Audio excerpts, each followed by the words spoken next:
नमस्कार स्टूडेंट। आज जो क्लास लेकर आया हूँ मैं सामाजिक विज्ञान में, जिसमें कि 3-3 नंबर वाले क्वेश्चन कौन कौन से हैं और क्या क्या आईएमपी क्वेश्चन है वो लेकर आया हूँ।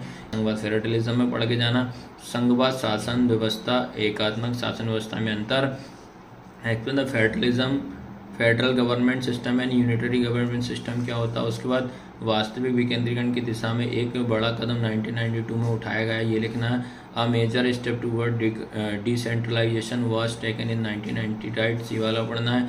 सत्ता का विकेंद्रीकरण से आप क्या समझते हैं, what is you mean by the decentralisation of the power, इसके बेनिफिट ही पढ़ के जाना है आपको। फिर उसका संघीय व्यवस्था की महत्वपूर्ण विशेषताएं आपको बताना है।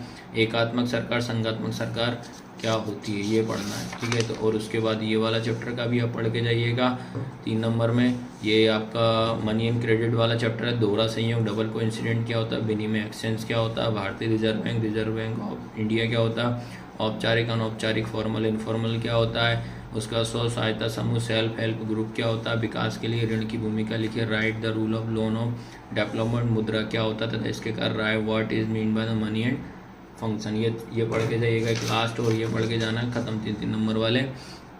3 नंबर वाले प्रश्न की बात करता हूँ। वन एवं वन्य जीव संसाधन forest and wild life resource से बता रहा हूँ, जिसमें कि आपको पहला आरक्षित वन संरक्षित वन क्या होता है, reserve forest and protect forest क्या होता है, वन और वन्य जीव संसाधन के लिखिए, right types of the distribution of the forest and wild life resource, वन्य प्राणी संरक्षण क्यों आवश्यक है, वन्य प्राणी संरक्षण के उपाय, why has the conservation of the wild life become essentially state the major of the conserve wild life, सरकार द्वारा वन संरक्षण के प्रयासों का वर्णन कीजिए, describe the effect of the government of the conserving forest. तो इस तरीके से मैंने आपको 3-3 नंबर वाले सारे एमपी क्वेश्चन प्रोवाइड करा दिए हैं सोशल साइंस के। तो नंबर वाले क्वेश्चन जो कि आपका नेशनलिज्म इन इंडिया, भारत में राष्ट्रवाद से आए हुए थे।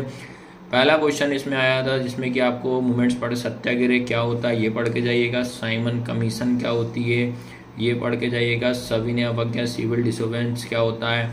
उसके बाद अगर मैं बात करता हूँ खिलाफत आंदोलन, खिलाफत मूवमेंट्स आप पढ़ के जाइएगा। भारत छोड़ो आपका क्या होता है, क्विट मूवमेंट्स क्या होता है। उसके बाद असहयोग आंदोलन नॉन कॉरपोरेशन आप पढ़ के जाइएगा। उसके बाद अगर बात करता हूँ भारत के आधुनिक राष्ट्रवाद का उदय, write the 4 reason for the rise modern nationalism in India.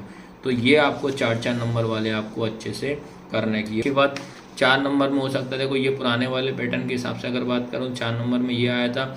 4 number वाले प्रश्न की बात करूँ पार्ट 12 में, रेल परिवहन की अपेक्षा सड़क परिवहन क्यों महत्वपूर्ण है, why road transport is the more important role rail transport rail परिवहन के 4 महत्व आपको बताना, write any 4 the importance of the railway, अंतर्राष्ट्रीय व्यापार को प्रभावित करने वाले कारक, write factor affect the international trade आपको पढ़ के जाइएगा, वायु परिवहन या रेलवे क्या होता है। तो ये 4-4 नंबर वाले आपको ये अच्छे से करना है। उसके बाद आपको मैं मैप भी बता दे रहा हूँ, ये जरूर आपको रीड करना है क्योंकि मैप भी जरूर पढ़ना है। देखो आप बात करते हैं मैप की, तो एक ये वाला मैप रहेगा, इसका स्क्रीनशॉट जरूर ले लेना, ये आपको ध्यान रखना है भैया। ये मैप की अगर मैं बात करता हूँ तो ये मैप देख लीजिए आप, ये स्क्रीनशॉट ले लेना आप लोग बेटा, ठीक है। ये वाला मैप हो गया, ये हिंदी में, फिर इंग्लिश में भी मैं आपको बता देता हूँ। ये वाला मैप की बात करते हैं, ये अच्छे से आप पढ़ना है, इनका स्क्रीनशॉट आप जरूर ले लेना। स्क्रीनशॉट ना तो ये ऐप तो डाउनलोड करिएगा बच्चे लोग,